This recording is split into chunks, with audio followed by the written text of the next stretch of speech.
The Associated Chambers of Commerce and Industry of India today organized Ayurveda Parv in Shillong.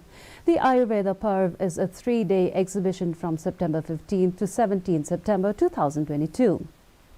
The event has been organized for proper utilization of Ayurvedic healthcare as well as for coordination and better utilization of Ayurvedic education, research and manufacturing of medicines. The three-day exhibition focused on Ayurveda, Yoga, Naturopathy, Unani, Siddha and Homeopathy. Speaking on the occasion as the chief guest, Dr. Joram Beda, IAS Secretary to Meghalaya Health Department, said people should come forward and accept Ayurveda and Yoga, and the youth should come forward and start practicing Yoga and accept as it is done in the Western countries.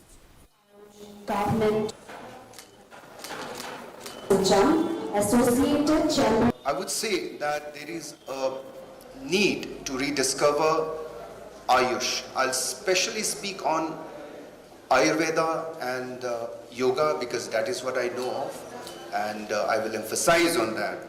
And I must say that this attitude of Ghar ki murgi dal barabar, this kind of an attitude towards Ayush and Yoga is a very discouraging and disappointing attitude.